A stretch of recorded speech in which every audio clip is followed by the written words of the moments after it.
Sur Africa 24, l'African Union Journal vous est présenté par Afreximbank.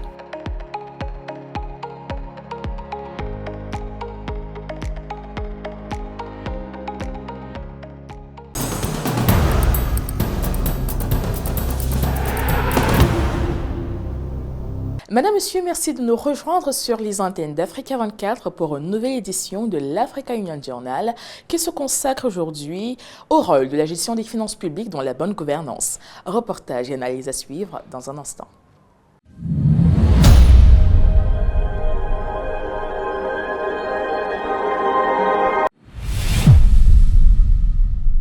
La gestion des finances publiques constitue un pilier essentiel du développement économique et de la bonne gouvernance. C'est dans ce cadre que s'est tenue du 24 au 27 novembre 2025 à Accra la 3e conférence annuelle de l'Association africaine des comptables généraux placée sous le thème « Afrique de demain, positionner la gestion des finances publiques pour la prospérité économique ». Cet événement offre ainsi une plateforme unique pour réfléchir aux moyens de transformer les systèmes financiers publics africains en instruments de transparence, d'efficacité et de croissance inclusive. Pauline Minka. Placé sous le thème Afrique de demain, positionner la gestion des finances publiques pour la prospérité économique, la 3e conférence annuelle de l'Association africaine des comptables généraux s'est tenue du 24 au 27 novembre 2025 à Accra, au Ghana. Cet événement a mis en lumière la nécessité de transformer les systèmes de gestion des finances publiques afin qu'ils deviennent de véritables leviers de gouvernance solide, de transparence, d'efficacité budgétaire et de croissance inclusive à travers le continent. Le Ghana a fait défaut sur sa dette, ce qui a conduit les agences de notation à dégrader sa note au statut spéculatif. Cette situation exclut le pays des marchés internationaux de capitaux, une exclusion qui persiste encore aujourd'hui. L'expérience du Ghana doit servir de leçon au reste de l'Afrique en montrant les dangers d'une mauvaise gestion de la dette et d'une forte dépendance au financement extérieur. La 3e conférence annuelle de l'Association africaine des comptables généraux, associée au département du contrôleur et du comptable général du Ghana, entend par ce forum favoriser une nouvelle génération de pratiques de gestion financière publique capables de stimuler la prospérité économique sur le continent, renforcer la confiance des citoyens dans les institutions et attirer davantage d'investissements publics comme privés. I think a time has come for Africa to start then making reference. Je pense qu'il est grand temps que l'Afrique reconnaisse et valorise le leadership de son continent. Nous devons encourager les dirigeants capables d'apporter de réels changements pour le bien-être des peuples africains. L'Afrique est riche et elle est destinée à la grandeur. C'est pourquoi l'unité est essentielle. Africa is rich. Dans un contexte où de nombreux pays africains renforcent leurs institutions publiques, cette thématique est particulièrement pertinente. Les discussions ont porté sur la digitalisation des finances publiques, l'intégration de l'intelligence artificielle dans le contrôle et le reporting, la budgétisation sensible au climat et la gestion durable de la dette souveraine, autant de leviers pour moderniser les systèmes financiers. Africa is not just a continent of potential. L'Afrique n'est pas seulement un continent de potentiel, c'est un continent d'urgence. Le temps des discours est révolu. Il est maintenant temps d'agir. Nous faisons face à un déficit d'infrastructures estimé à 100 millions de dollars. Pour soutenir le développement de ces infrastructures, l'Afrique a besoin de 177 millions d'euros par an.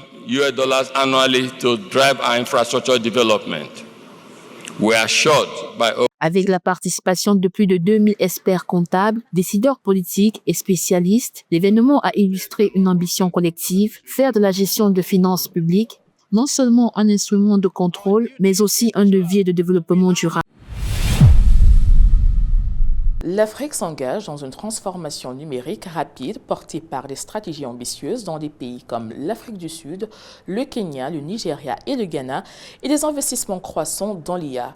Si cette dynamique ouvre de nouvelles opportunités pour les entreprises et les professionnels, elle se heurte à des défis majeurs comme la cybersécurité, le déficit de compétences, les inégalités d'infrastructures et des coûts élevés que le continent devra relever pour bâtir des économies inclusives basées sur le savoir. Les détails avec Marie-Raphaël Antolo. L'Afrique connaît une transformation numérique rapide alors que les gouvernements et les organisations s'approprient les technologies pour stimuler la croissance économique. À l'avant-garde des pays comme l'Afrique du Sud, le Kenya, le Nigeria et le Ghana lancent des stratégies numériques ambitieuses. Parallèlement, les investissements dans l'intelligence artificielle, l'information en nuage et les infrastructures intelligentes se multiplient à travers le continent. Ce que nous avons réalisé au Ghana et qui nous a beaucoup aidé a été d'utiliser la technologie pour évaluer et avoir une vue consolidée des comptes bancaires, que ce soit à la Banque du Ghana ou dans les banques commerciales, car le nombre d'établissements bancaires est important. Alors que la transformation numérique en Afrique progresse rapidement, elle fait cependant face à plusieurs défis: cybersécurité accrue, déficit de compétences, cadre réglementaire incohérent, infrastructures inégalement reparties, résistance au changement, coûts élevés pour les PME et impacts environnementaux.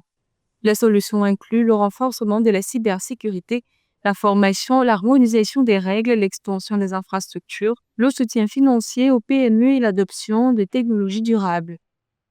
Quand certains pensent que l'IA va supprimer tous les emplois, nous avons également constaté l'an dernier qu'environ 4,5 millions d'emplois dans le secteur technologique sont restés vacants. Il y a donc une pénurie mondiale de personnes capables de maîtriser et de déployer les technologies dont nous parlons. Selon les observateurs, les initiatives visant à la transformation numérique de la gestion des finances publiques témoignent de l'engagement de l'Afrique à construire des économies basées sur le savoir et soutenues par des technologies avancées. Les projections estiment que les dépenses en technologie de l'information sur le continent atteindront 712 milliards de dollars d'ici 2050, illustrant la volonté de l'Afrique de s'inscrire durablement dans l'innovation numérique. C'est un continent où environ 70% de la population a moins de 30 ans. Au Nigeria, avec plus de 230 millions d'habitants, l'âge moyen est d'environ 16,9 ans, ce qui montre une population extrêmement jeune. Cette transformation ne remodèle pas seulement les organisations. Pour les professionnels, elle crée des opportunités pour développer de nouvelles compétences, se spécialiser dans les technologies émergentes et proposer dans un marché de l'emploi compétitif. Selon la Société financière internationale, environ 230 millions d'emplois en Afrique subsaharienne vont nécessiter des compétences numériques d'ici 2030 dans tous les secteurs. La corruption en Afrique, qui cause des pertes estimées à près de 25% du PIB, entrave gravement la mobilisation des recettes nationales et la responsabilité fiscale. La lutte contre la corruption et l'opacité fiscale demeurent un défi majeur pour le développement économique et la souveraineté des États africains, selon plusieurs rapports émanant de l'Union africaine et des organisations internationales. Un reportage signé Nana Kamsukam. Un rapport de l'Union africaine publié en 2025 alerte sur l'ampleur des flux financiers illicites qui gravitent autour de la corruption, de l'évasion fiscale et du blanchiment d'argent. Environ 88 milliards de dollars sont écoulés chaque année hors du continent, représentant près de 3,7% du PIB continental perdu pour les budgets publics. Ce fléau hypothèque gravement le financement des services essentiels comme la santé, l'éducation et les infrastructures. Des enquêtes internationales montrent que dans plusieurs pays, la perception élevée de corruption réduit la morale fiscale des contribuables et entrave les efforts d'assiette fiscale. De nombreuses statistiques indiquent que près de 100 milliards ont été perdus et il est juste de dire que cet argent aurait autrement été utilisé pour fournir des services essentiels, ce dont les sociétés vulnérables d'Afrique ont le plus besoin. Sur le plan de la responsabilité fiscale, les efforts régionaux montrent des avancées. Le rapport de 2025 sur la transparence fiscale en Afrique met en lumière une amélioration de coopération et de l'échange d'informations fiscales entre pays africains, contribuant à une mobilisation accrue des ressources nationales en 2024 par rapport aux années précédentes. Étrangement, lorsque vous établissez une corrélation entre la corruption, les perceptions et d'une autre perception par rapport aux indices de développement, vous constatez une corrélation négative là où la corruption est répandue. La qualité des vies est alors jugée très faible. Pour répondre à ces défis, des dialogues de haut niveau sur les systèmes de finances publiques ont été organisés dans plusieurs capitales africaines, réunissant décideurs, experts et partenaires internationaux autour de la responsabilité, de la transparence et de l'innovation en matière de gestion publique. Cela signifie que l'argent est bien dépensé dans l'intérêt de tous, ce qui est au cœur de notre mission ici en Afrique, aussi fort. Nous sommes très fiers de travailler avec un certain nombre de partenaires dans 3 domaines clés. Tout d'abord, le renforcement des capacités en examinant les qualifications professionnelles qui sont adaptées aux comptables du secteur public, mais aussi au contexte local.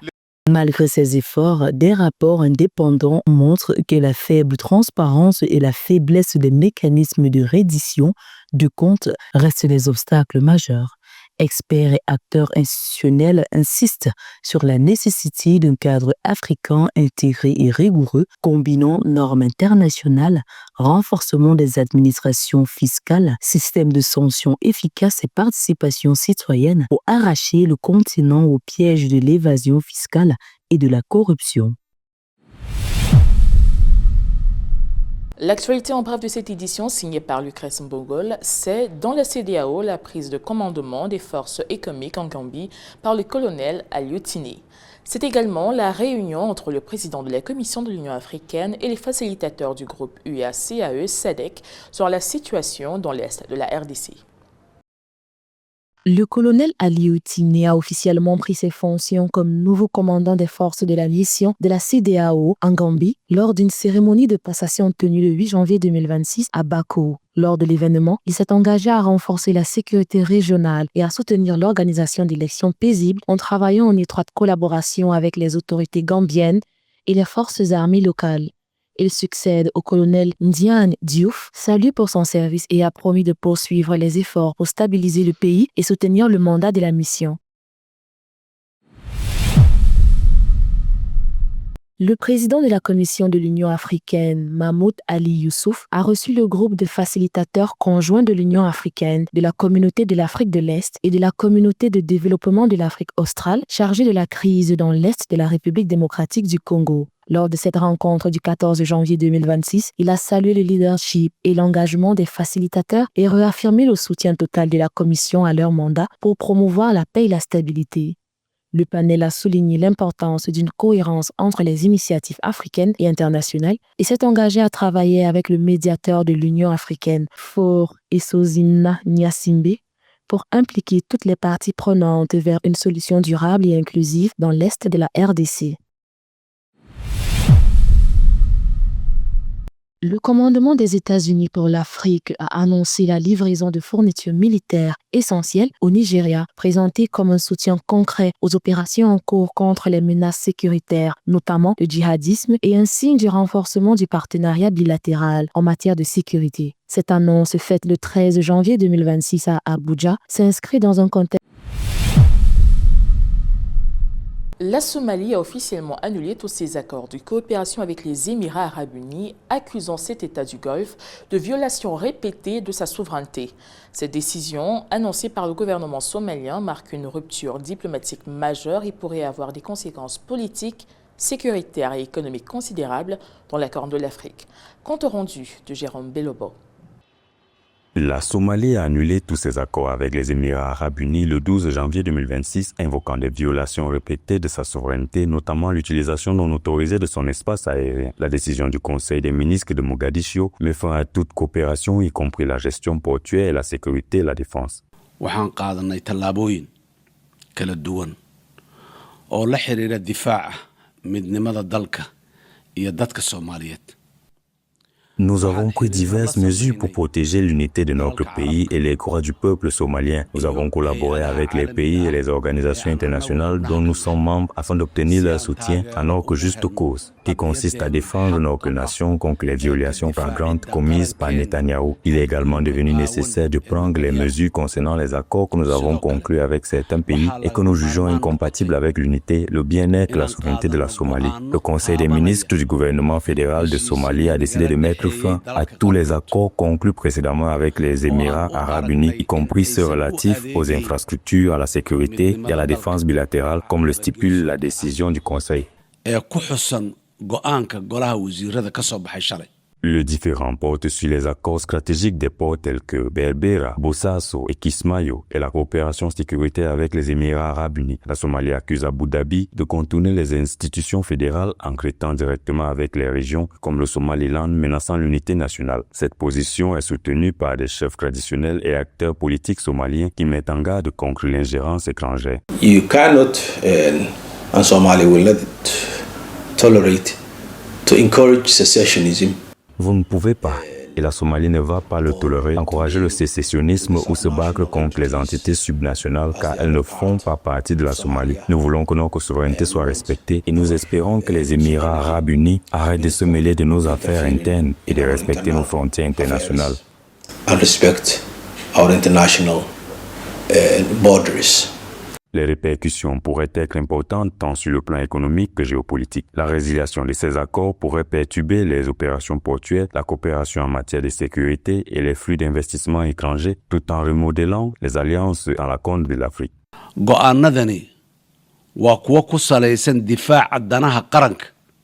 Cette décision vise à protéger les intérêts nationaux, la souveraineté et l'intégrité territoriale après qu'il soit apparu clairement que le maintien de ces accords et partenariats avec les Émirats arabes unis constituait une menace pour notre nation. Le gouvernement fédéral de Somalie entretient des relations positives et équitables avec tous les pays du monde fondées sur le respect, la solidarité, la fraternité et la coopération. Lorsqu'il apparaît clairement que certains accords compromettent nos intérêts nationaux, nous sommes tenus d'agir.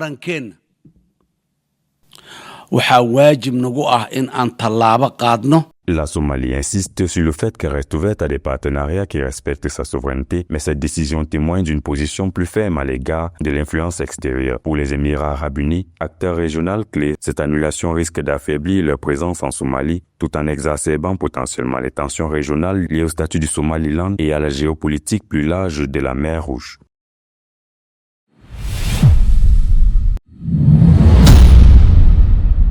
La 48e session ordinaire du Conseil exécutif de l'Union africaine se tiendra les 11 et 12 février 2026 au siège de l'Union africaine à Addis Abeba en Éthiopie. Composé des ministres des Affaires étrangères ou d'autres représentants désignés des États membres, cet organe clé de décision examinera notamment le rapport de la 51e session du Comité des représentants permanents, la participation de l'Union africaine au G20, l'organisation des élections et nominations aux organes et institutions de l'Union, ainsi que la mise en œuvre de l'audit des compétences et l'évaluation des aptitudes des fonctionnaires de l'UA et des projets d'instruments juridiques. Le Conseil préparera également les points à soumettre à la conférence des chefs d'État et de gouvernement en cohérence avec les objectifs de l'agenda 2063. La 39e session ordinaire de la conférence des chefs d'État et de gouvernement de l'Union africaine se tiendra les 14 et 15 février 2026 à Addis Abeba en Éthiopie sous le thème « Garantir un approvisionnement durable en eau et des systèmes d'assainissement sûrs pour atteindre les objectifs de l'agenda 2063 ». Durant cette réunion de haut niveau, les dirigeants africains discuteront des grands enjeux continentaux, notamment les défis sécuritaires au Sahel, dans l'est de la République démocratique du Congo, au Soudan et en Libye, la résurgence des changements de gouvernement anticonstitutionnels et la menace terroriste croissante, tout en définissant les orientations politiques et les priorités de développement pour renforcer la résilience et le bien-être des populations. La ville de Victoria Falls, au Zimbabwe, accueille du 23 au 27 février 2026 l'édition 2026 de la Semaine de l'énergie durable de la Communauté de développement de l'Afrique australe. Organisée par le Centre pour les énergies renouvelables et l'efficacité énergétique de la SADC et le secrétariat de l'organisation sous-régionale, l'événement réunira des décideurs politiques, des institutions publiques, des ONG, des universitaires, des régulateurs, des partenaires au développement, des institutions financières et des acteurs du secteur privé autour des enjeux de développement des énergies renouvelables dans la SADC. Eunice Kamwendo, macroéconomiste zambienne chevronnée et directrice du bureau régional de la CEA pour l'Afrique australe, est experte en développement. Elle se spécialise dans l'analyse macroéconomique, la transformation structurelle et la planification du développement visant à réduire la pauvreté et les inégalités pour un développement humain durable. Elle dirige l'équipe de la CEA dans le soutien à la diversification et la transformation économique de la région. Découvrez ce leader à travers le regard de Sarah Hadji. Eunice Kawendo, macroéconomiste zambienne chevronnée, est la directrice du Bureau régional pour l'Afrique de l'Ouest de la Commission économique des Nations Unies pour l'Afrique, CEA. Experte en développement régional et mondial, elle maîtrise l'analyse macroéconomique, la transformation structurelle et la planification du développement. Son action vise à réduire la pauvreté et les inégalités pour un développement humain durable. Elle dirige l'équipe du Bureau régional de la CEA pour soutenir la diversification et la transformation économique en Afrique australe. L'Afrique australe est de toutes les sous-régions la plus durement touchée, principalement en raison de la structure statique de son économie. Dans la sous-région, de nombreux pays dépendent fortement des minerais et des matières premières. L'Afrique du Sud, la RDC, le Botswana, la Namibie ou encore l'Angola sont largement tributaires des secteurs miniers et pétroliers. Cette dépendance réduit la résilience économique car tout choc dans ces secteurs affecte directement l'économie, mais aussi le développement socio-économique des populations. Forte de plus de 20 ans d'expérience, Eunice Kawendo coordonne des publications clés sur l'Afrique, comme le rapport sur le développement durable en Afrique. Avant le PNUD, elle fut analyste de recherche en gouvernance économique pour le mécanisme africain d'évaluation par les pairs, puis économiste principale et conseillère spéciale pour le secrétaire au Trésor du Malawi. C'est pourquoi l'industrialisation est au cœur des priorités. Dans mon bureau, nous mettons particulièrement l'accent sur une industrialisation inclusive. Cela signifie une industrialisation qui bénéficie à tous, notamment par la création d'emplois. Les secteurs dépendants des matières premières génèrent peu d'emplois, ceux-ci doivent donc provenir d'autres domaines. La pandémie de Covid-19, la guerre en Ukraine et les catastrophes climatiques, la hausse de l'inflation et l'endettement ont engendré de graves problèmes de développement en Afrique australe, pauvreté, inégalité et manque d'emplois décents. Selon un rapport d'Oxfam, la pandémie a accru l'extrême inégalité. Les 15 États membres de la SADC ont perdu environ 80 milliards de dollars en 2020, 220 dollars par citoyen, effaçant tout espoir pour les pays d'atteindre les objectifs de leur plan de développement national visant à réduire la pauvreté et les inégalités d'ici 2030. Pour nous, ces domaines incluent la valorisation agricole et l'industrialisation basée sur l'agriculture. C'est sur ces axes que se concentre notre action, tout en veillant à accompagner le développement des PME. En effet, cette dynamique doit être portée par le secteur privé en commençant à petite échelle, tout en reconnaissant que les grandes industries disposent déjà des capacités nécessaires pour se soutenir elles-mêmes. Le rapport d'Oxfam sur la SADC révèle que malgré un engagement gouvernemental contre les inégalités socio-économiques, l'ampleur du problème exacerbé par le fonctionnement du marché et la Covid-19 n'est pas compensée par les politiques actuelles. La pandémie a brutalement creusé les fractures existantes. Le rapport insiste sur la nécessité d'une intervention politique et de ressources beaucoup plus audacieuses et systémiques pour éviter que la persistance des disparités ne compromette le développement de la région.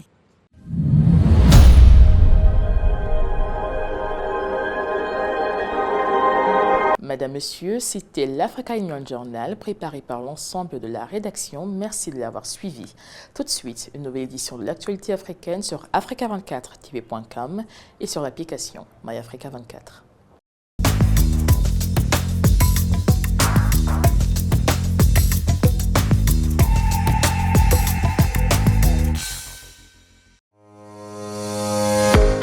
Sur Africa 24, l'African Union Journal vous est présenté par Afreximbank.